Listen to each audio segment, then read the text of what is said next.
सत्संग की आधी घड़ी, तप के वर्ष हजार, तो भी बराबर है नहीं कहें कबीर विचार।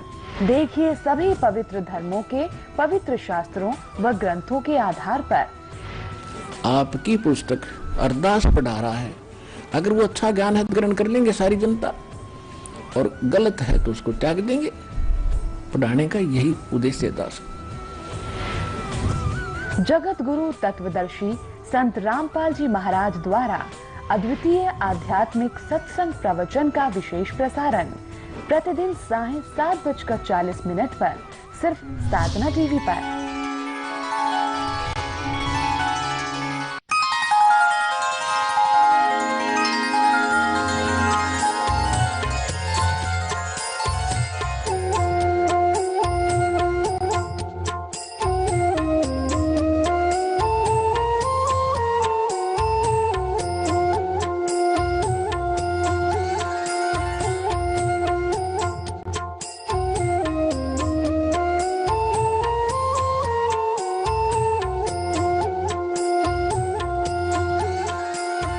पूर्ण परमात्मा पाप कर्म दंड को भी काट सकता है।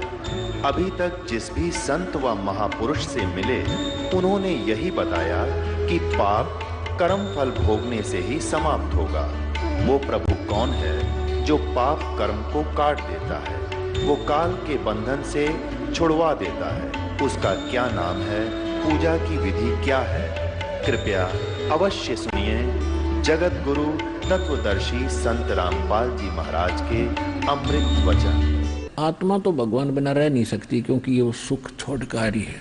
ये तो उस सुख को छोड़ के आई है, इसके वो रह रह कर याद आ रहा है। तो यहाँ इसने उस सुख की प्राप्ति के लिए सोचा, निर्धन सोच लेता है कि धनवान सुखी होगा। धनवान को तो सपने में भी सुख नहीं हो सकता। या तो माया तो आग है, और आग में शीतलता कोई कहे और खोजे तो दोनों बालक है। फिर धनी सोचता है कि राजा लोग सुखी होते हैं, ये कभी भी रेड लगा देते हैं, हमारा टैक्स चेक कर लेते हैं, बड़े ये प्रभावशाली हैं। राजा को तो सपने में भी सुख नहीं हो सकता। स्वप्न में भी एक छोटे से परिवार का मुखिया, उनके लालन पालन में कितना टेंशन ग्रस्त रहता है। राजा का तो एक बहुत बड़ा परिवार बन जाता है, पूरी उसके अक्षेत्र की जनता उसके बच्चे होते हैं। उनकी प्रत्येक वस्तु का उसको की चिंता बनी रहती है। कोई फ्लड आ गया या भूकंप आ जाता है, सूखा पड़ जाता है, हाहाकार मच जाती है, तो राजा को चिंता बन जाती है कि कहीं ऐसा ना हो, उपद्रव हो जा। तो उसकी 100 व्यवस्थाएं करता है, दिन रात नींद नहीं आती है। हमें ऐसा दिखता जैसे ये राजा लोग, मंत्री, मुख्यमंत्री, प्रधानमंत्री पता नहीं कितने सुखी होंगे। भूल जाओ इन बातों को। अब परमात्मा के ज्ञान से, परमात्मा के दिए उस दूरबीन से, चश्मों से हमें दूर का दिखने लग गया। पहले हमने निकट का भी नहीं दिखा था, ठोकर बेसिक लग जाती। तो अब हम ये ठोकर खाएंगे नहीं, हम काल के भरमेंगे नहीं। ये ज्ञान ऐसा दे दिया जाता है। और इस ज्ञान को समझ कर भी जो डरे डोए है और इस काल की व्यवस्था में सारा जीवन खोए है, तो वो भगत नहीं, वो तो पत्थर आदमी है। नहीं ज्ञान था तब तक तो हम चलो एक जैसे थे, ज्ञान हुए पाछे फिर हम वही काम कर रहे हैं जनसाधारण जैसे। तो भगत नाम की को बदनाम कर रहा वो व्यक्ति है जो इस ज्ञान को प्राप्त और नाम को प्राप्त करके फिर वही बकवादियां करता है जो संसार करता है। ये नहीं चलेगा। अब जैसे विद्यार्थी स्कूल में आता है और माता पिता ने उसको फ्री छोड़ दिया, बढ़िया आहार देते हैं, बढ़िया ड्रेस बनाते हैं,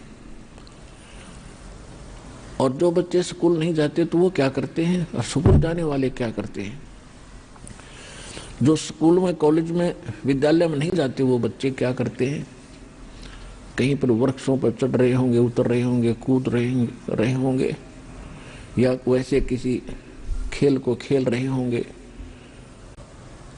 या गधों पर बैठ कर बारी घूम रहे होंगे।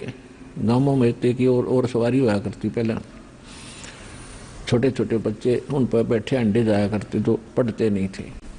तो और जो बच्चे स्कूल जाते हैं उनका तो वो काम है ही नहीं, और स्कूल वाले बच्चे अपने काम न छोड़कर उनकी रीस करेंगे जो गधों पर बैठ के घूम रहे हैं या वृक्षों पर चढ़ चढ़ कर उतर रहे हैं, फिर भागते फिरते हैं तो मुझे पकड़ में ना उठाऊं। तो ये उस विद्यालय में जाने वाले बच्चों का काम नहीं है, उनका उससे हटकर कार्य है। तो संसार के लोग जो खेल खेल रहे हैं और हम भगत होकर भी उन्हीं खेलों को खेलते हैं, तो हम फेल हो जाएंगे। हम फिर ड्रामा कर रहे हैं, अपने मूल सिद्धांत को भूल रहे हैं। तो इस ज्ञान को प्राप्त करके या तो नाम लो मत, और लो तो फिर इसमें सफल करो, और तभी इसका कोई फायदा होगा। परमात्मा ने ये मनुष्य जीवन दिया है, ये आपकी ड्रेस न्यारी है। जितने भी मानव शरीरधारी प्राणी हैं, ये इतने पुण्यकर्मी प्राणी हैं कि इनको परमात्मा पाने वाले उस विद्यालय में प्रवेश मिल चुका है और यह ड्रेस भी मिल चुकी है। और जो मनुष्य जीवन पाकर अब भक्ति नहीं करते, सत्साधना नहीं करते, धर्म कर्म ठीक नहीं करते, तो वो विद्यार्थी अपना जीवन नाश कर रहे हैं, वो मनुष्य जीवन को बर्बाद कर रहे हैं। फिर उनको ऐसे पछताना पड़ेगा जैसे एक समय किसी विद्यालय में 2 सहपाठी पढ़ा करते थे। एक तो ठीक ठाक से अपने से क्रिया करके पढ़ के और इस B&R के अंदर बिल्डिंग एंड रोड्स डिपार्टमेंट में एक्शन लग गया, और दूसरा उसका साथी जो गधों पर घूमया करता था विद्यालय में प्रवेश पाकर भी, वो मजदूरी कर रहा था उसी रोड के ऊपर जिस पर उसका साथी इंस्पेक्शन करने आया था। उसके जाने के बाद फिर वो मजदूर कहता है कि ये मेरा क्लास फेलो था, मेरे भाग फूट गए, मेरी अकल मारी गई, मैं पढ़ा नहीं, ये पढ़कर देखो एक्शन लग गया, कारों में चलता है, आगे पीछे इसके सब सलूट मार रहे हैं और मैं मजदूरी कर रहा हूँ। आज मेरे बच्चे तो रेत में पड़े हैं, इसके बच्चे वहाँ AC और कूलरों में मौज कर रहे हैं। तो परमात्मा कहते हैं वो व्यक्ति नो पछतावेगा जो मनुष्य जीवन पाकर भक्ति नहीं करेगा। और फिर क्या बनेगी जब वो मजदूर लग लेगा, मजदूर मीन गधा कुत्ता सूअर बन के अपने कर्म ढो रहा होगा, और जो भक्त है वो अपने सतलोक में जाकर ठाठ कर रहा होगा। तो फिर हाथ से मौका छूट जाने के बाद उस पश्चाताप करने का कोई यूज नहीं, कोई लाभ नहीं। अच्छे दिन पाछे गए गुरु से किया ना हेत, अब पछतावा क्या करे, चिड़िया चुगेगी खेत। तो परमात्मा ने बताया कि अब संभलो, समय रहते करने का होता सारा कुछ, फिर तो फिर ही होता है, कल तो कल ही होता है, और कल कभी नहीं आता। जो करना है वो आज और अब ही करना चाहिए। परमात्मा कहते हैं काल करे सो आज करो, आज करे सो अब, और पल में ना जाने के हो जा, फिर करोगे कब। तो जिस दिन ये ज्ञान की छींट आपके लग गया, उसी दिन से परमात्मा की भक्ति में कति दृढ़ता से लग जाना। संसारिक काम भी करें, निर्वाह करना जरूरी है, और ये भक्ति ही ऐसे होती है, परमात्मा ने आके स्वयं बताया है कि ये साधना बहुत सिंपल है। इस काल भगवान का एक उद्देश्य है, जैसे प्रसंग चल रहा है कि यहाँ पर 2 पावर काम कर रही है। एक तो ये मिसगाइड करता है, जिसने हमें यहाँ रोक कर रखना है, मूर्ख बना रखा है, और कति सरेआम झूठ है कि ये तेरा बेटा, ये आपकी तेरी बेटी, ये तेरी कार, ये तेरी कोठी, ये तेरी संपत्ति, और कल मृत्यु हो जाती है। फिर ये कहता छोड़ बंधु, तेरा क्या था, चल गधा बने। तो ये विलियन है, ये खलनायक है, हमें इतना मूर्ख बना रहा है, हमारे को विवश कर रखे है। फिर शेष बचे हुए परिवार के लोग टक्कर मार रहे हैं, हाहाकार मच रही है, और उनको ये नहीं पता कल तुम्हारी भी बारी है। परमात्मा कहते हैं इस झूठे सुख को सुख कहे, ये मान रहा मन मोद, ये सकल चबीना काल का, भाई कुछ मुख में कुछ गोदे। परमात्मा कहते हैं सब काल आहार है जितने भी यहाँ हैं। कुछ को तो 1 लाख को तो प्रतिदिन युग ग्रहण कर लेता है। और कितनी लंबी व्यवस्था बना रखी है, कितनी बड़ी पृथ्वी, कितने इसके ऊपर गांव नगर शहर बने, और कितना सूझबूझ से कर रहा है। किसी गांव में महीने 2 महीने में एक आधा बूढ़ा मर जाए, को बालक मर गया, वो भी साल 6-6 महीने तक ऐसे ठीक ठाक भी कोई गांव रह जाता है। तो इसने इतना व्यवस्था बना दी कि इनका बनक भी ना पड़े और तेरा काम भी ठीक चले। और जब शॉर्टेज पड़ जाती है तो भूकंप ला देता है, लाखों की संख्या में इकट्ठे मार कर फ्रिज में धर लेता है, कहीं फ्लड आ जाती है। तो पुण्यात्माओं, इन बातों को घना ध्यान तो सुनो, और ये बातें कहन सुन की नहीं, ये कर पाड़न की है। मैंने कह दिया, आपने सुन लिया, किसी ने सोच लिया कि ना जची नहीं बात, और कुछ लोग कहेंगे ना बस सही 100 की 100 सच्ची है। लेकिन जिनका यह जचगी सच्ची है तो उन्हें दृढ़ता से लग जाना चाहिए। और जो अभी बालक है जिनकी ऐ नहीं मिट्टी है, वो नो कहना नू कैसे हो गया, नू कैसे होता है, तो उनकी ऐ मिट जाएगी, फिर वह उनको भी यही बातें सारी ठीक लगेंगी। और ये सारी ठीक हैं, ये सत्य हैं, क्योंकि भगवान झूठ नहीं बोल सकता। और उसी परमात्मा का दिया यो ज्ञान है जो दास आपको सुना रहा है, ये अपना नहीं है। तो यहाँ 2 पावर 2 शक्ति काम कर रही है। एक मिसगाइड करके अपने जाल में फंसाए रखना चाहता है, और दूसरा हमारा पिता है, वो हमें यहाँ से निकालना चाहता है। तो काल ने सब भ्रमणा फैला दी, गलत साधना दे दी, इनकम्प्लीट साधना दे दी, फिर अपने दूतों के द्वारा ज्ञान इतना गलत प्रचार करवा दिया, हद कर दी। पूरी पृथ्वी पर किसी को ज्ञान नहीं है, पूरी पृथ्वी पर वर्तमान में इस दास के अतिरिक्त, या आप जो मेरी शरण में आगे दास की शरण में कबीर भगवान की, उनके अतिरिक्त। तो जुल्म में कोई कसर नहीं छोड़ रखी इसने, कोई काची नहीं छोड़ रखी।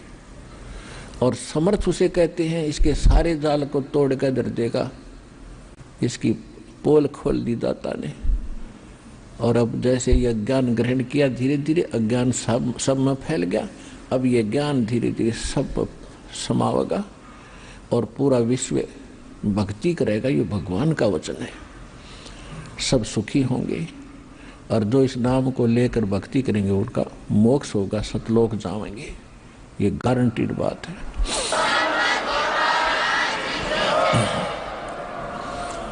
और सतलोक में हम तभी जाएंगे जब हम यहाँ की व्यवस्था से कति परिचित हो जाएंगे,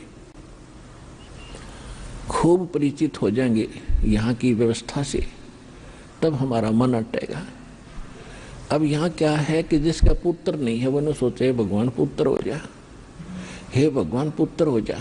बिल्कुल संतान नहीं है तो वो न सोचा भगवान पुत्र हो चाहे पुत्री, एक संतान हो जा। और जिनका 2 पुत्री होगी फिर उसकी रट लग जाती है भगवान पुत्र हो, पुत्र हो, पुत्र हो तो बात बने। तो ये जीव के बस की बात नहीं है, क्योंकि हमारी परंपरा ऐसी बन गई। यदि आदमी अपना दिल संतोष करे तो पड़ोसीकरण देनी, कोई रिश्तेदार आ जाएगा, एक बालक तो चाहिए था। ये काल प्रेरणा है। फिर उनका मरोड़ी उठे, क्या दूसरा ब्याह करवाएगा, क्या और 36 पंगे पावेगा, यानी बालक लड़का ना हो ले इतना टके नहीं।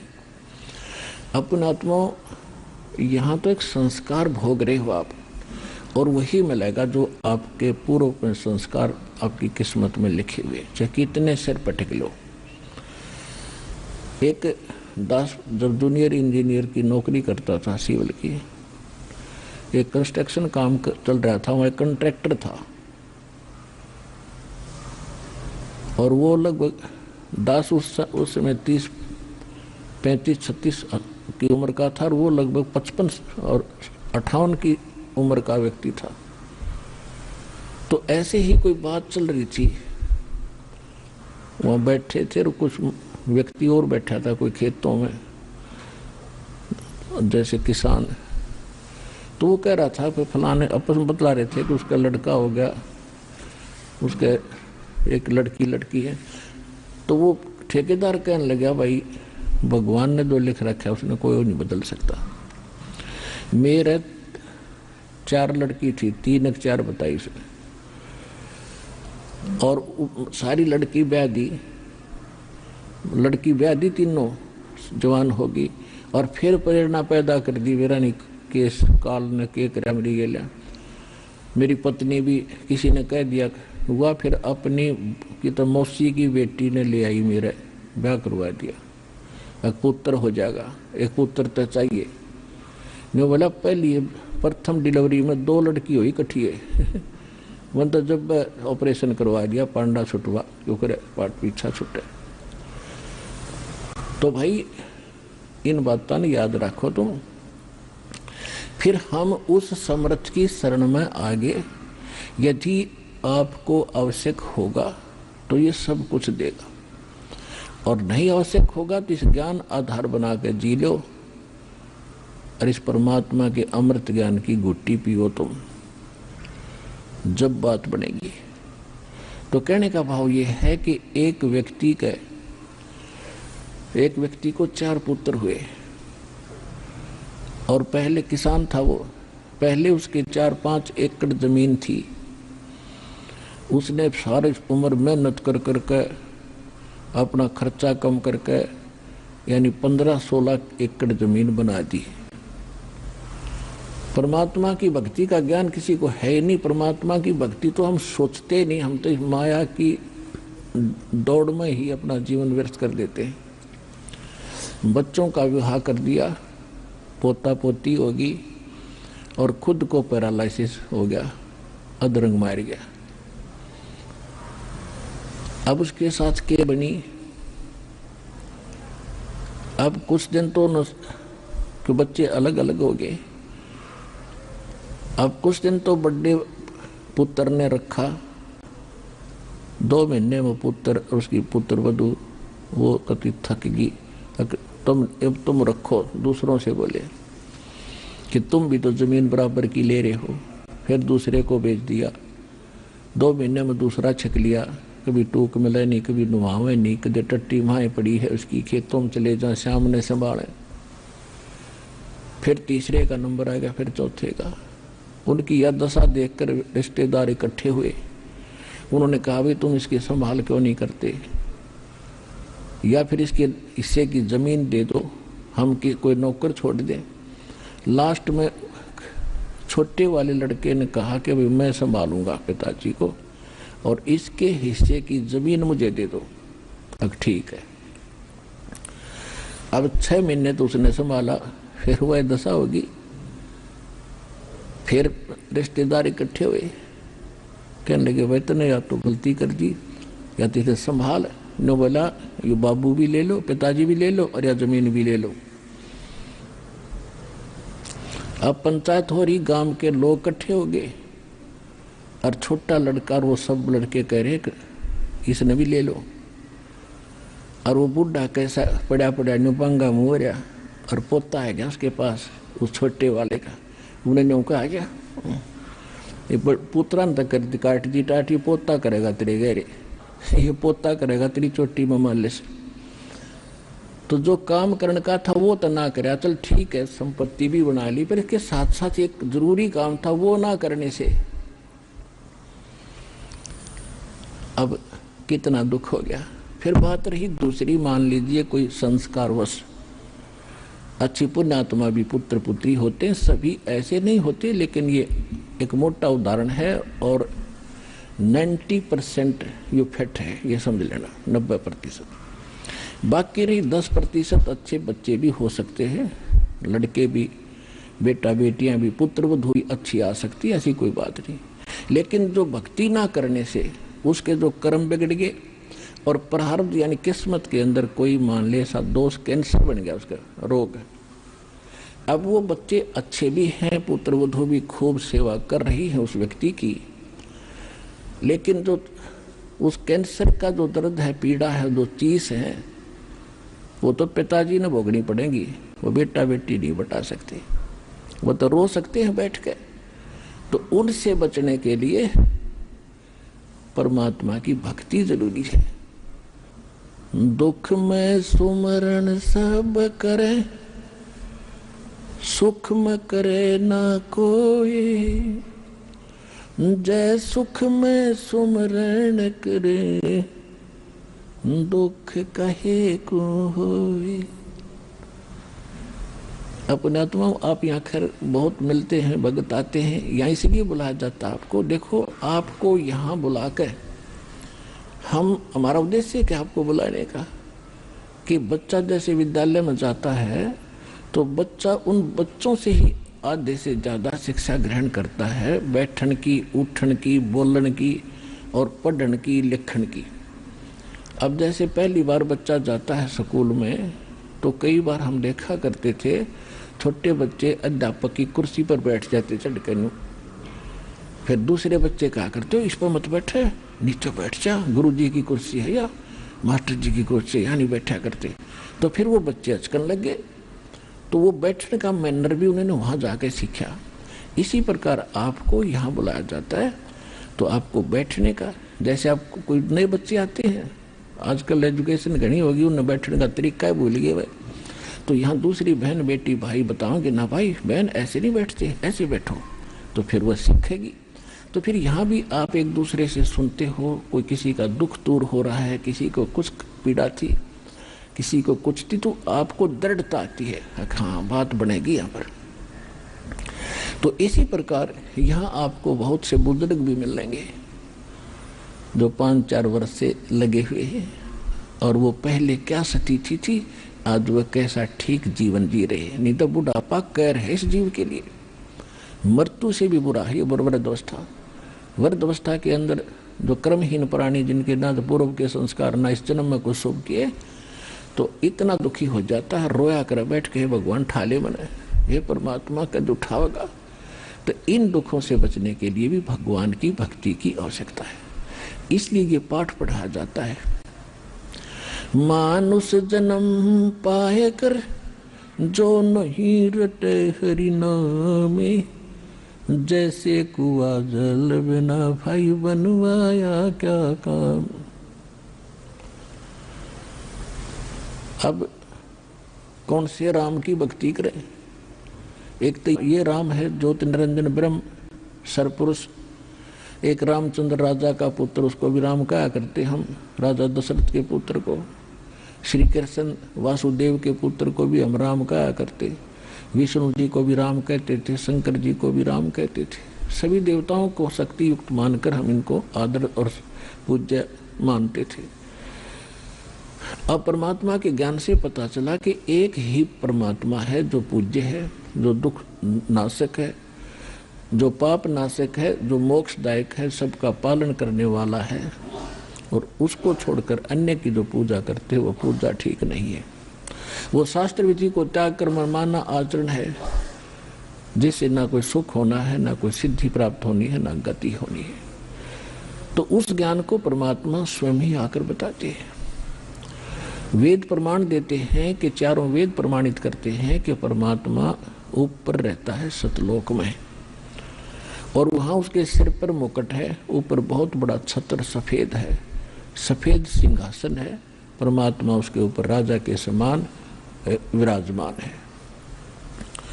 और वहां से परमात्मा स्वयं गति करके अपने उस परमात्मा के वहां जो शरीर है उसके एक रोमकूप में करोड़ सूर्य मिला दे, करोड़ चंद्रमा, इतनी रोशनी एक रोमकूप की, और 3.5 करोड़ रोमकूप है अपनी बॉडी पे। तो उसका कितना प्रकाश है, यदि वो परमात्मा एज इट इज आ जाए तो हमारी चरम दृष्टि उसने देख नहीं सकती, जैसे उल्लू सूर्य को नहीं देख सकता। तो फिर वो हमने क्यों कर समझावे, कैसे बतावे? तो वो परमात्मा अपने शरीर को हल्का तेज पुंज का करके, जैसे आपने अभी प्रतिदिन ब्रह्म वेदी में पढ़ते हो सुबह के नित्य में कि तेज पुंज तन दे धर कर, हल्का तेज अन्य तेज दे धर के इस विध हमको भेंटी। यहाँ आकर हमें इस प्रकार मिलता है। यही वेद बताते हैं। ऋग्वेद मंडल नंबर 9 और सूक्त नंबर 1 मंत्र 9 में, 8 और 9 में। ऋग्वेद मंडल नंबर 9 सूक्त 86 के मंत्र 26 और 27 में। ऋग्वेद मंडल नंबर 9 सूक्त 82 के 1, 2, 3 मंत्र में, ऋग्वेद मंडल नंबर 9 सूक्त 96 के 96 के 18 से लेकर 20 में, ऋग्वेद मंडल नंबर 9 सूक्त 54 के 54 के मंत्र नंबर 3 में, ऋग्वेद मंडल नंबर 9 सूक्त 20 मंत्र 1 में, ऋग्वेद मंडल नंबर 9 सूक्त 94 मंत्र 1 में, ऋग्वेद मंडल नंबर 9 सूक्त 95 मंत्र 2 में, और भी अनेकों स्थानों पर वेद प्रमाणित करते हैं कि वो परमात्मा सतलोक में रहता है, नर आकार है, मनुष्य दृश्य है, और वहां से गति करके चल के आता है, यहाँ अच्छी आत्माओं को मिलता है, उनको अपना ज्ञान बताता है, और वो एक कवि की तरह आचरण करता हुआ अपने मुख कमल से वाणी बोलता है, लोकोक्तियों के माध्यम से, दोहों के माध्यम से पद्य भाग में वो ज्ञान सुनाता है, जिस कारण से वो प्रसिद्ध कवि की भी उपाधि प्राप्त करता है। वो पूर्ण परमात्मा होता है। तो वो परमात्मा कौन है जिसका वेद प्रमाण कर रहे हैं, और वेदों में जो लिखा वो सत्य है। तो ये तो वेद बता रहे हैं, ये तो हमारी थ्योरी बता रही है, और जिन महापुरुषों को उसका प्रैक्टिकल हुआ है, साक्षात्कार हुआ है, उनमें से कौन कौन है? आदरणीय धर्मदास साहिब जी, जिनको परमात्मा कलयुग में आके मिले और जो दास के नॉलेज में है। आदरणीय धर्मदास साहिब जी बांधवगढ़ वाले, आदरणीय मुल्कदास साहिब जी, आदरणीय नानक साहिब जी, जो सिख धर्म के प्रवर्तक माने जाते हैं, इनको भी परमात्मा स्वयं सतलोक से आकर मिले थे, और इनको सतलोक लेकर गए थे, फिर वापस छोड़ा था तीसरे दिन। आदरणीय दादू साहिब जी, इनको भी ऐसे लेकर गए थे, धर्मदास जी को भी ऐसे लेकर गए थे, फिर वापस छोड़ा था 3 दिन में।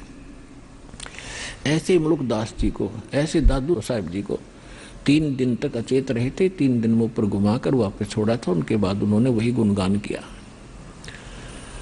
और इसी प्रकार आदरणीय गरीबदास साहिब जी, गांव छुड़ानी जिला झज्जर वाले को, इनको केवल कुछ घंटों ले गए थे ऊपर, और फिर वापस शाम को छोड़ दिया था। जब इनके शरीर को मृत जानकर चिता पर रख दिया था, तो परमात्मा ने ऊपर का सब कुछ दिखा के इनको वापस छोड़ा था। फिर ये जीवित हो गए थे। उसके बाद इन्होंने आंखों देखा परमात्मा का विवरण, सारा कुछ प्रत्यक्ष दृष्टा बन गए, और अपनी अमृतवाणी में लिखवाया, जो आज दास आपको पढ़ कर सुना रहा है, उसका ज्ञान बता रहा है।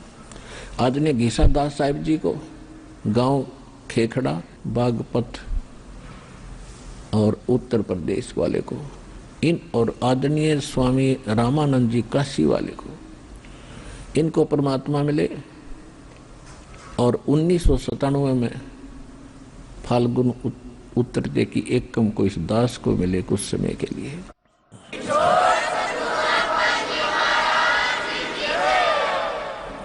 तो उन महापुरुषों को जिनको परमात्मा मिले, उन्होंने क्या बताया और वेद क्या बताते हैं? जब एक थ्योरी और प्रैक्टिकल दोनों एक मिल जाते हैं, तो वो अनुभव कच्चा नहीं होता। वो ज्ञान, वेदों को तो हम सत्य मानते ही मानते हैं, और जैसे और तो चलो हम संतों से इतने परिचित नहीं थे। आदरणीय नानक साहिब जी को तो कोई विश्व का आदमी नहीं नो कह दे कि न भगवान ना मिले हो, क्योंकि इतने इनका बोल वाला है। तो ऐसे महापुरुषों को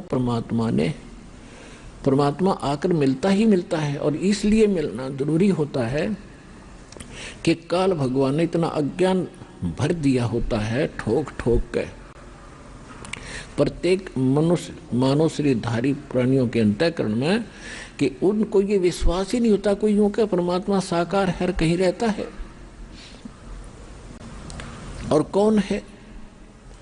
तो उस सब अज्ञान को हटाने के लिए परमात्मा ने ये लीला करनी ही पड़ती है प्रत्येक युग में, ताकि समय आने पर ये बच्चे मुझे पहचान सके। आदरणीय नानक साहिब जी पहले ये हिंदू धर्म में जन्मे थे। एक कालूराम मेहता खत्री अरोड़ा के घर पे इनका जन्म था, और बचपन से ही ये, क्योंकि धार्मिक जितने भी व्यक्ति होते हैं, बच्चे होते हैं, भगवान बिना नहीं रह सकते। तो हिंदू धर्म के ब्राह्मण गुरु थे, एक ब्रजलाल पांडे से ये पढ़ा करते थे गीता, और कुछ फारसी अन्य किसी मौलवी से पढ़ते थे, काजी से। फिर बड़े होकर के इनका विवाह हो गया। विवाह के बाद ये नौकरी लग गए सुल्तानपुर शहर में एक नवाब के मोदी खाने में। प्रतिदिन स्नान करने के लिए एक नदी बहती थी सुल्तानपुर के साथ से, जिसका नाम बेई नदी था। सुबह सुबह नानक जी वहां स्नान करने प्रतिदिन जाते थे, गर्मियों का मौसम था। परमात्मा पहले उनको जाकर मिले और उनसे डिस्कस किया, जिंदा महात्मा के रूप में मिले।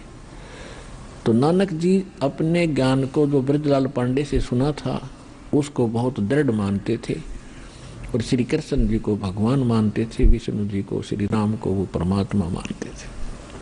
तो परमात्मा ने फिर सारा ज्ञान उनको समझाया। तो उस समय काफी भगत इकट्ठे हो गए उस नदी पर जो स्नान करने गए हुए थे। छुट्टी का दिन था, सुबह सुबह की बात थी। घंटा 2 घंटा उनकी चर्चा हुई। परमात्मा ने नानक देव जी से पूछा, क्या ये विष्णु जी पूर्ण परमात्मा है? नानक जी ने कहा कि हाँ, ये संपूर्ण परमात्मा है, इनसे बड़ा कोई रब नहीं, कोई राम नहीं, और ये अविनाशी है, इनकी कोई जन्म मृत्यु नहीं होती। और गीता जी के कई श्लोक नानक जी ने बोल के सुना दिए। परमात्मा ने कहा कि आप दूसरे अध्याय का 12वां श्लोक और चौथे अध्याय का 5वां श्लोक और 10वें अध्याय का 2रा श्लोक पढ़कर सुनाओ। याद है? नानक जी को याद तकरीबन हो रहे थे। उनमें क्या लिखा है कि आप मानते हो श्री कृष्ण ने गीता बोला। श्री कृष्ण जी तो कहते हैं मेरा जन्म मृत्यु होता है, आपका भी होता है। 18वें अध्याय के 62वें श्लोक में लिखा है कि तू अर्जुन, तू सर्वभाव से उस परमेश्वर की शरण में जा, उसकी कृपा से तू परम शांति को और सनातन परम धाम को प्राप्त होगा। तो वो परमात्मा तो इस गीता ज्ञान से अन्य है। वो कौन है?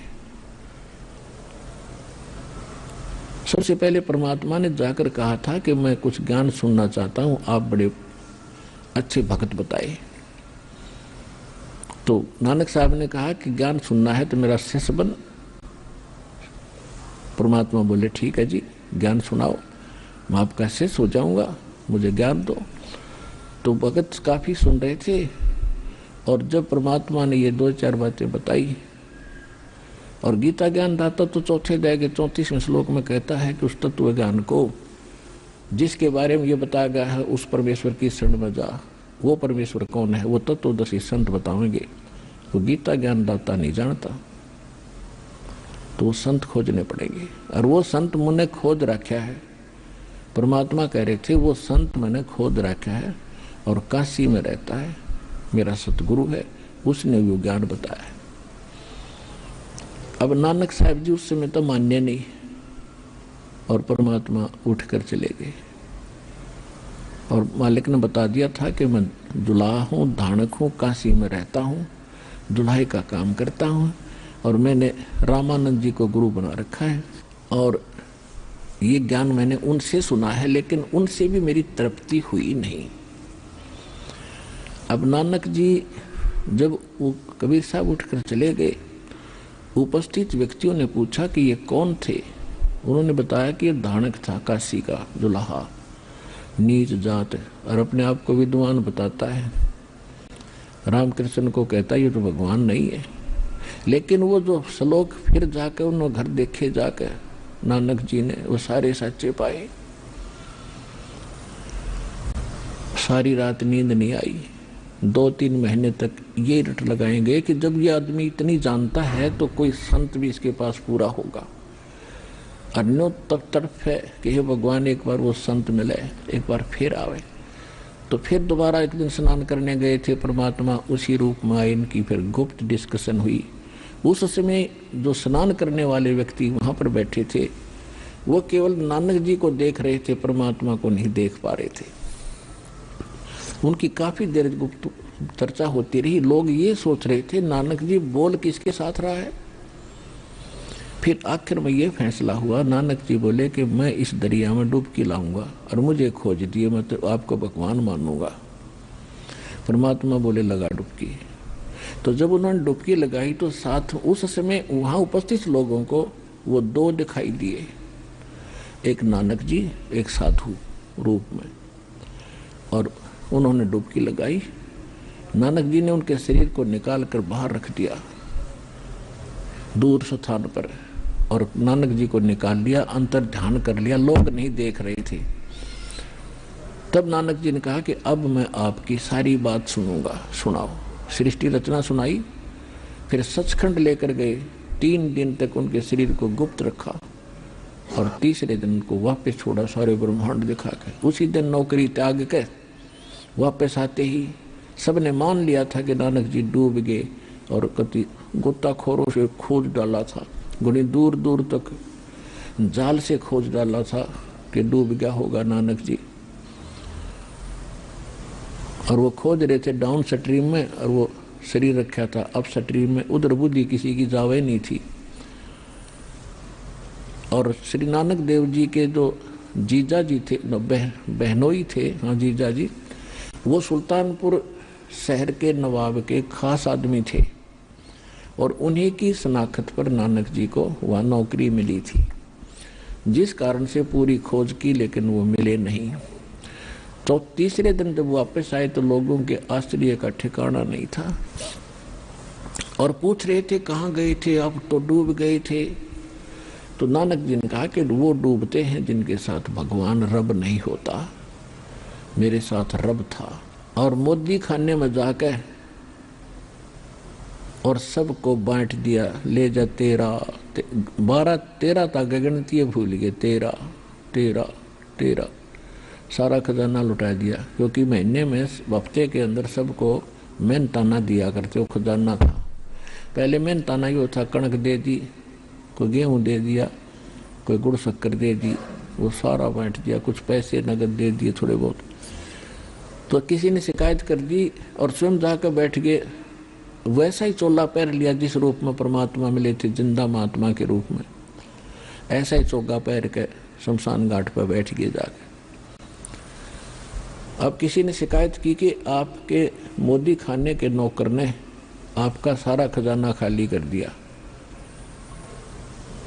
तो उस नवाब ने उनके बहनोई को बुलाया, जयराम नाम था, जयराम जी को, जयराम को बुलाया और कहा कि भी मेरा अकाउंट पूरा कर दे, तेरी मार्फत ही तेरा साला लगा था यहाँ पे, कोई घटेगा पैसा तो तेरे से लूँगा। अकाउंट करने लग गए, अकाउंट करा तो सरकार के पूरे पैसे हो गए, 760 रुपये नानक जी के फालतू निकले। बोलो सतगुरुदेव।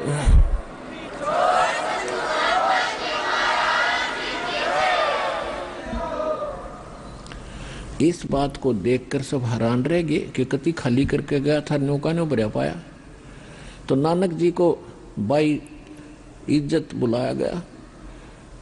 नवाब ने कहा कि आप ये काम संभाल लो, और हमसे गलती हुई जो आपके ऊपर हमने शक किया, और ये 760 रुपये आपके ले लो।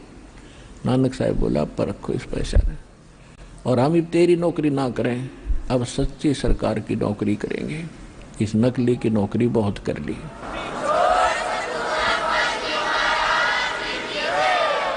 उसी दिन से घर त्याग करके प्रथम उदासी, प्रथम यात्रा, उदासी माने संसार से उदास होकर मन हट गया और काशी पहुंचे। परमात्मा ने कहा था कि मैं काशी में, बनारस में रहता हूँ और वहाँ कपड़ा बुनता हूँ, और रामानंद जी मेरे गुरु हैं। अब ये बात नानक जी का कुछ कम समझ में आई कि अभी परमात्मा ऐसे कैसे कपड़ा बुनता होगा। फिर भी उन्होंने सोचा भी जब कुछ बोला है तो खोज करके आऊंगा, अगर वो वहाँ कहीं रह रहे होंगे, कपड़ा बुनते होंगे, तो ये ज्ञान भी आसपास प्रचार हो रहा होगा, इसी से पहचान लूंगा। तो उसी उद्देश्य से नानक साहिब जी जहाँ भी कोई संत साधु का को डेरा सत्संग सुना, रास्ते में उनसे डिस्कस करते चले गए कि ब्रह्मा विष्णु महेश के माता पिता कौन है। लेकिन कोई किसी के पास ही उत्तर नहीं था, तो समझ गए कि यहाँ वो ज्ञान नहीं है। तो काशी में जब पहुंचे रामानंद जी के आश्रम में रामानंद जी के पास जाकर उन्होंने यही प्रश्न किया तो रामानंद जी ने बताया कि मैं बताऊंगा ब्रह्मा विष्णु महेश के माता पिता कौन और उसके पिता का पिता कौन है। ब्रह्मा विष्णु महेश के पिता ज्योत निरंजन है, काल है, और काल का पिता कौन है? वो वहां बैठा है झोंपड़ी में, एक कपड़ा बुने है। क्योंकि रामानंद जी को भी परमात्मा सचखंड लेकर गए थे, उनको वापस छोड़ा था इसी तरह। तो अब इतना उत्तर पाके कि ब्रह्मा विष्णु महेश के माता पिता ये हैं, ये भगवान से उन्होंने सुन रखा था नानक जी ने, तो कहने लगे मुझे वो स्थान दिखा दो जहां वो कपड़ा बुन रहे हैं भगवान। स्वामी रामानंद जी ने एक अपना सेवक भेज दिया भगत के लिए, वही भगत को भगवान से मिला लिया। अब रास्ते में उस नौकर से एक दो भगत थे साथ चल पड़े, उनसे पूछा, फिर और प्रश्न करने लगे। उन बच्चों ने फटाफट जवाब दे दिए नानक साहब जी के प्रश्नों का, क्योंकि तो रोज सत्संग सुना करते थे।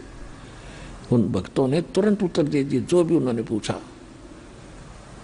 और फिर क्या देखा जाके, ओए होए, जब सामने देखा कपड़ा बुनते हुए उस खड्डी में बैठे भगवान को, और जो सतलोक में देखा था जो का तू, आंखों में आंसू भर गए और रोन लग गए। वो पुण्यात्मा कहते फाई सूरत मुल्क की वेश ए ठगवाड़ा ठगी देश, खरा सियाणा बहुता बार ये धानक रूप रहा करता, और लोगों धानक रूप रहा करता, धानक रूप रहा करता। अभी फिर नानक जी की इस बात ने वो जो लाएमान ने आस पास ये झोपड़ियां वाली नौ कहे तो नीरू के बेटे ने देख पंजाब का बोला आदमी भगवान बतावे। परमात्मा बोले कोई ना सुना भगत जी बैठ जा। अरे अभी इसको डिस्क्लोज ना करे ना, तेरी मान ने आपको डले मारने लग जाएंगे, ये पत्थर पागल हो गया, अभी गुप्त रखो। फिर सारी बात बतलाई, काफी समय रुके वहां पर, सारा ज्ञान सुनाया और ये कहा था कि वहां आएगा जब सतनाम दूंगा तेरे को। कबीर परमात्मा ने कहा था सतपुरुष ने कि जब मेरे से मिलेगा, बनारस में मैं रहता हूँ, कपड़ा बुनता हूँ, सचखंड में कहा था ये वचन, तब मैं तुझे सतनाम दूंगा। सतनाम बिना मोक्ष नहीं। तो नानक जी ने वहीं से रट लगाई थी कि सतनाम वाहे गुरु, ओ एक गुरु मिले जो वहां दिखा था, और सतनाम मिले तो मोक्ष हो। सतनाम श्री वाहिगुरु, सतनाम श्री वाहिगुरु। अब मोक्ष होगा सतनाम तो जो दो अक्षर का, इसमें एक ओ मंत्र एक तत्व गुप्त है। सतनाम श्री वाहिगुरु, सतनाम श्री वाहिगुरु। और जब जाकर वहां पहुंचे वो सतनाम मिला, वो तेरे की यू है दो अक्षर का भेद, ये है दो अक्षर का नाम, ये है सतनाम। अपने आत्माओं इसी प्रकार परमेश्वर मिले थे आदरणीय गरीबदास साहिब जी को, गांव छुड़ानी, जिला झज्जर वाले को। आदरणीय गरीबदास साहिब जी का मूल गांव करोथा है। ये जाट जाति में जन्मे, इनका धनखड़ गोत्र है।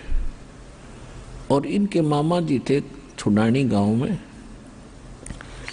और इनके कोई मामा जी नहीं थे, नाना जी थे और उनकी माँ थी।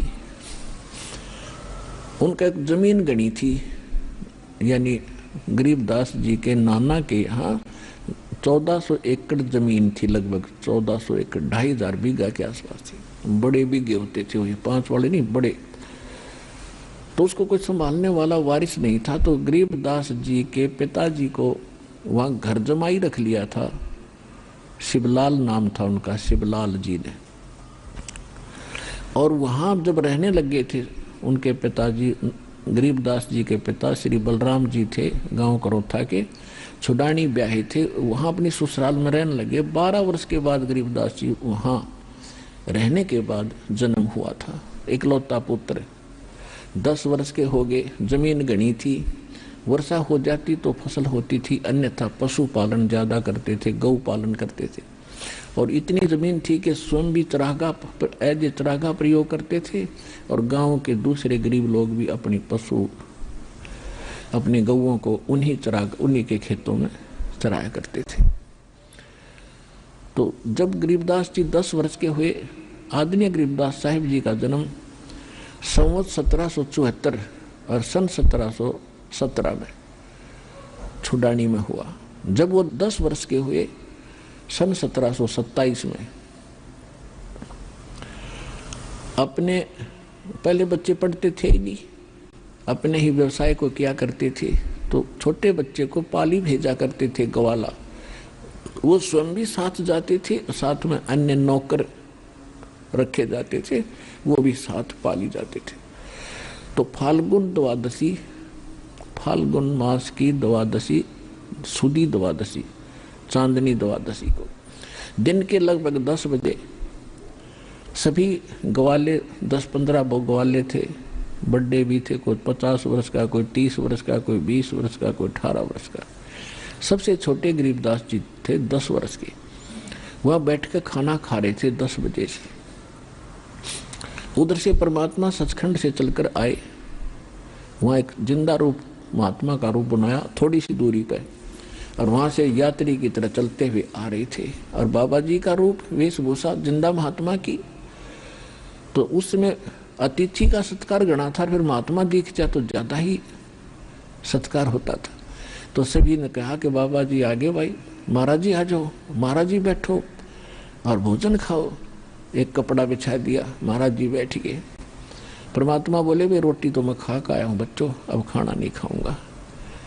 तो पाली ग्वाले कहने लगे, जी खाना नहीं खाओगे तो दूध तो पीना ही पड़ेगा, बगैर खाए पिए हम जान नहीं दें, आपके चरणा के चिपट जाएंगे। परमात्मा बोले, भाई ठीक है, अगर दूध पिलाना चाहते हो तो मैं कुंवारी गाय का दूध पिया करता हूँ। जाके संग बैल नहीं लागा, अनटच हो कुंवारी गाय, 1-1.5 वर्ष की हो। तो एक ऐसी बच्चिया थी जो गरीबदास जी उसे बहुत प्यार करते थे, उसके गले में एक पट्टा बांध रखा था। उस बच्चिया को लाई पकड़ कर और कहा, महाराज जी दूध कैसे देगी, देखियो इसका सतन तो है ही नहीं।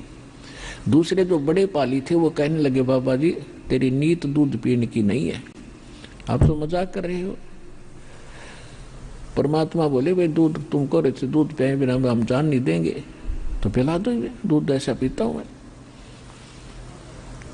तो गरीबदास जी उस बच्चिया को लाकर कहने लगे, भगवान इसका दूध कैसे देगी, बच्चा तो है नहीं इसका। परमात्मा बोले, भाई कोई पात्र लाओ जो खाली हो, साफ सुथरा हो। तो उनके पास एक पात्र था, जैसे लस्सी वगैरह ले जाते थे, वो 2 मांझ का दर रखा था, 8-7 किलो का। कहा कि इस बच्चिया के नीचे रखो, इसकी औड़ी का नीचे, लेवटी का। गरीबदास जी पकड़ कर बैठ के, बालक थे, अगर देखेंगे क्यों दूध निकाल लगा बाबा जी। अब परमात्मा ने उसकी कमर पर थपकी मारी बछिया के, लंबे लंबे सतन हो गए और दूध की धार चल पड़ी, पात्र भर गया जो बंद हो गया अपने आप। बंदी छोड़ कबीर परमेश्वर जी की जय हो।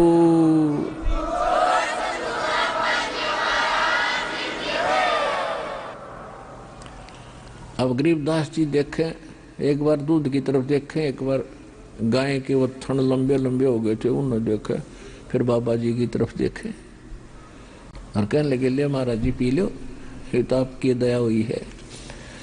अब परमात्मा ने मुंह लगा के और थोड़ा सा पी लिया, फिर कहने लगे, ले भाई बच्चों पी लो, जो अमृत है ये यहाँ का नहीं है भाई, सतलोक से आया ये दूध, इस पवित्र प्राणी में, गाय में। अब वो तो दूसरे बड़े बड़े पाली थे, बुद्धिमान थे, मानने थे अपने आप ने शाने बड़े। गरीबदास जी को छोड़कर सभी कहने लगे, हम नहीं पी सकते हैं जादू जंत्र के दूध ने, और कुंवारी गाय का दूध तो पाप का दूध, हम नहीं पीवेंगे। और फिर तेरी जात का पता नहीं तो किस जात का तेने उठा कर दिया, यानी 36 बकवाद घड़ी उन कर्मीनों ने। गरीबदास जी कहने लगे, ला महाराज जी आपका जूठा कद कद मिल रहा है। पुण्यात्माओं कहते हैं पूत के पैर पालने में पता लग जाता है। जो अच्छी आत्मा होती है बचपन से ही उनकी ऐसे वचन हुआ करते, ऐसे ज्ञान, फिर कृपा हो जाता कि वो कोयल के बच्चे थे गरीबदास जी, और वो काग के बच्चे थे जो उठ कर चले गए, वो समझे नहीं उस वाणी को। अब वो तो कोयल के बच्चे को ही कोयल की माँ अपनी तरफ खींच सकती है, तो परमात्मा लग गए समझान, बेटा भक्ति किया करो, ये कुछ दिन का जीवन है, या क्या जीवन है, कभी अकाल गिर जाता है, कभी भाई मर जाता है, कभी बहन मर जाती है। तो उस समय गरीबदास जी के निजी रिश्तेदारी और घरों में घनी दुर्घटना इस प्रकार की हो रही थी कि पहले ऐसे मर जाते थे, ट्रीटमेंट कोई विशेष था नहीं। तो वह हृदय में दुख ताजा था। तो कहने लगा महाराज जी ये तो वैसे है तो बात आपकी, अब कल मर जाए आदमी, आजकल क्या है उसका, परमात्मा क्या फिर क्या करें महाराज इसका। परमात्मा बोले एक ऐसा स्थान है भाई जहाँ कभी नहीं मरते ना वृद्ध होते। वो कहाँ स्थान है? मेरा गांव है, मैं वहीं रहता हूँ, आपके गांव मुझे भी ले चलो, फिर दिखा दो एक बार। ये गरीबदास जी तेन सोच रहे थे पृथ्वी पर होगा कि तय ले देखाऊंगा बाबा जी के साथ जाके। बोला चलेगा, कहाँ चलूंगा, अग बैठते प्रथम मंत्र ले जब चला जाएगा। और प्रथम मंत्र दिया, 5 नाम का देते थे पहले, और कहा चल भाई। अब गरीबदास जी बैठे थे, नु आसन लगाए, जैसे भाग बैठ जाते हैं पाली, आम आदमी बैठता जैसे आलथी पालथी मार के चौकड़ी लगा के, आत्मा निकाल ली, ऊपर ले गई। ब्रह्मा जी का लोक दिखाया, विष्णु जी का लोक दिखाया, शिव जी का लोक दिखाया। और जहां भी परमात्मा जाते थे सब महापुरुष खड़ा होकर सत्कार करते थे, क्योंकि परमात्मा सबसे पहले जब आए थे इस काल के लोक में, पहले ब्रह्मा जी को मिले थे और ब्रह्मा जी को ज्ञान सुनाया था। ब्रह्मा जी का यह बात समझ में आ गई थी कि सचमुच ये तो कोई जीवन नहीं है। तो उन्होंने कहा था, परमात्मा ने कहा था तू नाम ले। मेरे उसमें उनको अग्नि ऋषि के रूप में मिले थे। अग्नि ऋषि ब्रह्मा जी को अग्नि ऋषि नाम बताया था अपना। तो ब्रह्मा जी ने मंत्र लिया। परमात्मा बोले पहले मंत्र ये जाप कर, फिर तुझे सतनाम दूंगा। उसको ओम नाम दिया था कि परमात्मा एक बार देखना चाहते कि यो कुछ दिन भक्ति करे, फिर मैं आगे दोबारा इसको सही सेट करूं। इसलिए आपको ये 3 सतिथि नाम दिया जाता है। ये अनमोल मंत्र है। पहले मंत्र में आपको देख लिया जाता है इसकी लगन कितनी है, यू टकेगा कि नहीं टकेगा। और इस मंत्र का अगर पहले मंत्र का भी आपने महीने 2 महीने 10 दिन या नाम लेते ही आपका जीवन भी पूरा हो गया तो भी मनुष्य जन्म के अधिकारी बन जाओगे। इतना गजब का मंत्र है। वरना मनुष्य जीवन का मिलना कोई हंसी खेल है, एक सांस भी ना मिल रहा है। प्रियव्रत की कथा सुनाई थी, जब वो आके 11 अरब वर्ष तक वो राज्य करके मनुष्य शरीर प्राप्त करके मृत्यु को प्राप्त होने लगा। जब उसने यमदूतों से कहा था कि मेरी चाहे सारी पृथ्वी ले लो जितना मेरा राज्य है, और कुछ सांस मुझे और दे दो, तो उन्होंने कहा था खबरदार देख सांस भी लिया। तो ये बालकों का खेल है। इतना गजब का मंत्र। मान लिया रोगी जो आते हैं ना, ये भी कोई पिछले जन्म के पुण्यकर्मी प्राणी है, कति से अंतिम सांस गिन रहे हैं। और एक बार ये मंत्र लेकर शरीर भी छूट जा, ये कपड़ा बदल कर लेंगे 10वें नाम फिर यहीं पर माँ की गोदी में दिखा दूंगा। तो ये कोई बात है? तो परमात्मा ने ईब यू बीड़ा ठा लिया अपनी प्यारी आत्माओं को पार करने का। यही तरीका है इसका। और नहीं तो मरे तो गाय घर मर जाएगा और आगे गधा भी बनेगा।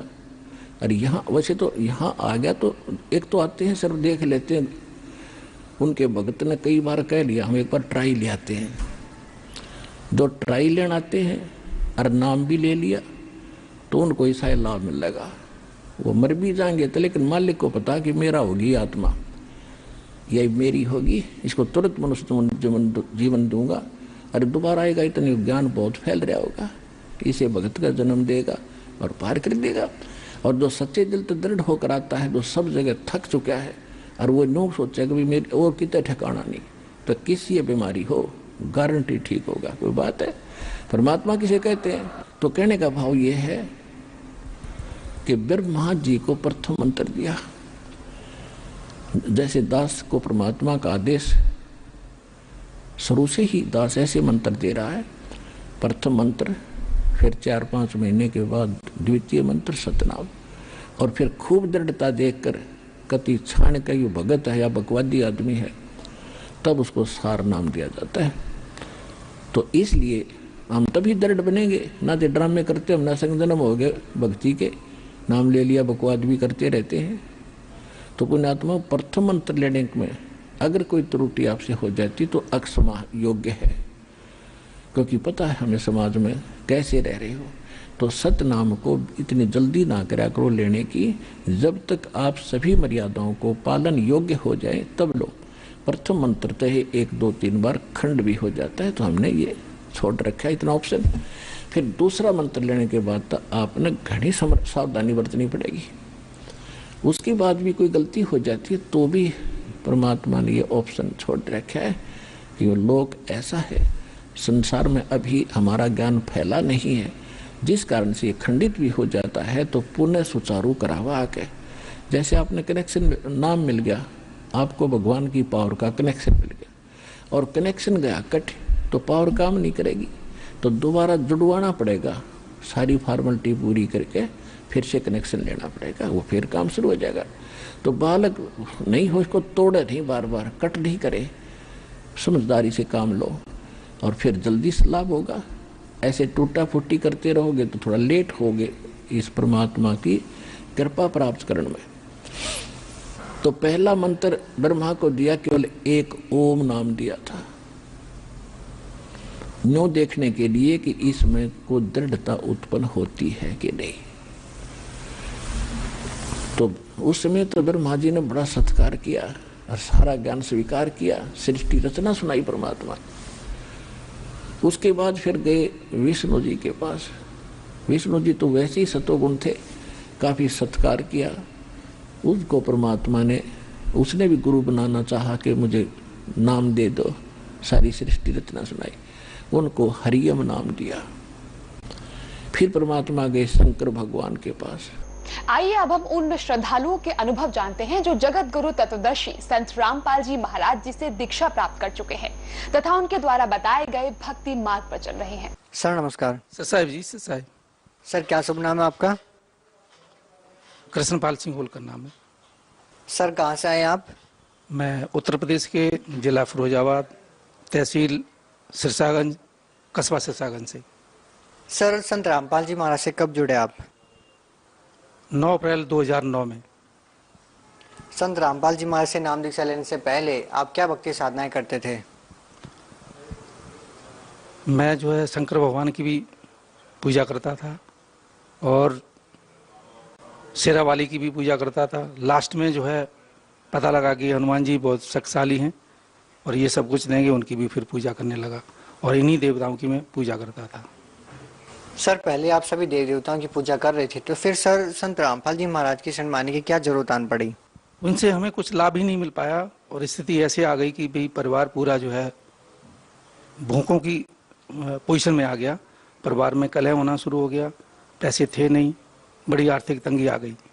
पुस्तक हमें मिली थी भक्त सौदागर को संदेश, उसको पढ़ा, संपर्क किया परमात्मा की शरणों में, रामपाल जी की शरणों में जब पहुंचा तो पहुंचने के बाद नाम उपदेश लेने के बाद मालिक से जो है ना ये सब कुछ हमारा सब ठीक ठाक हो गया और परिवार में सुचारू रूप से जो दिनचर्या थी वो चलने लगी। सर संत रामपाल जी महाराज से नाम दीक्षा लेने के बाद और क्या लाभ मिले आपको? परिवार में सारी खुशहाली आने लगी, जो परेशानी थी पैसे की वो भी दिक्कत दूर हुई और बच्ची जो पढ़ रही थी उसका एक्सीडेंट हुआ, हमारी बच्ची का। परमात्मा के ने रामपाल जी ने जो है अपनी दया से जो है अपने कोटे से जीवन दान दिया और बच्ची ठीक है और जो है चल रही है। सर कुछ लोगों का कहना है कि संत रामपाल जी महाराज देवी देवताओं की भक्ति छुड़वाते हैं। सर क्या संत रामपाल जी महाराज देवी देवताओं की भक्ति करने से मना करते हैं? देवी देवताओं की रामपाल जी भक्ति छुड़वाते नहीं है, लेकिन वो बताते हैं कि शास्त्र के आधार पर जो है आप भक्ति करेंगे तो लाभ मिलेगा, अन्यथा आपको लाभ नहीं मिल पाएगा। सर पिछले काफी समय से संत रामपाल जी महाराज जेल के अंदर हैं। सर आप किसी और संत से नाम दीक्षा क्यों नहीं ले लेते? नहीं, वो दूसरा संत जो है इस समय भारत के अंदर में कहीं नहीं है। मालिक जेल में जरूर है संत रामपाल जी, लेकिन इसके अलावा परमात्मा का शरीर जेल में है और उनकी आत्मा जो है ना सभी भक्तों के साथ हैं और पूरा कार्य कर रही हैं और हम लोग उनके जो है बताए हुए रास्ते पर चल रहे हैं और वो हमें लाभ मिल रहा है। सर संत रामपाल जी महाराज पर देशद्रोह जैसे आरोप लगे हैं, उसके बावजूद भी आप उनसे लगातार जुड़े हुए हैं। सर संत रामपाल जी महाराज से जुड़े रहने का कोई विशेष कारण? संत रामपाल जी महाराज जो है वो पूर्ण परमात्मा है और आर्य समाजी लोगों ने जो है मालिक को फंसाया है और देशद्रोही जो मालिक को बताया वो ऐसा कुछ नहीं है, ये सब झूठ है। और आर्य समाजी वाले जो है परमात्मा से रामपाल जी महाराज से जो है द्वेष भाव रखते थे, द्वेष भाव में उनको जो फंसाया गया है। रामपाल जी महाराज के जो है ऐसा कुछ भी नहीं है, और उन्होंने जो समाज को जो है केवल सुधारने का और मालिक के साथ जो जुड़ गया है उसको सारी खुशियां दी हुई हैं। और सर, आप भक्त समाज को क्या संदेश देना चाहते हैं? भगत समाज को संदेश तो खैर आप ही लोग चैनल ही देगा, लेकिन हम प्रार्थना ये करेंगे कि जिस भी माध्यम से अगर आपको सूचना मिलती है संत रामपाल जी महाराज के बारे में, आप तुरंत ही आएं और परमात्मा से, रामपाल जी महाराज से ज्ञान उपदेश लें और अपना कल्याण कराएं। जी बहुत बहुत धन्यवाद आपका। सत साहेब।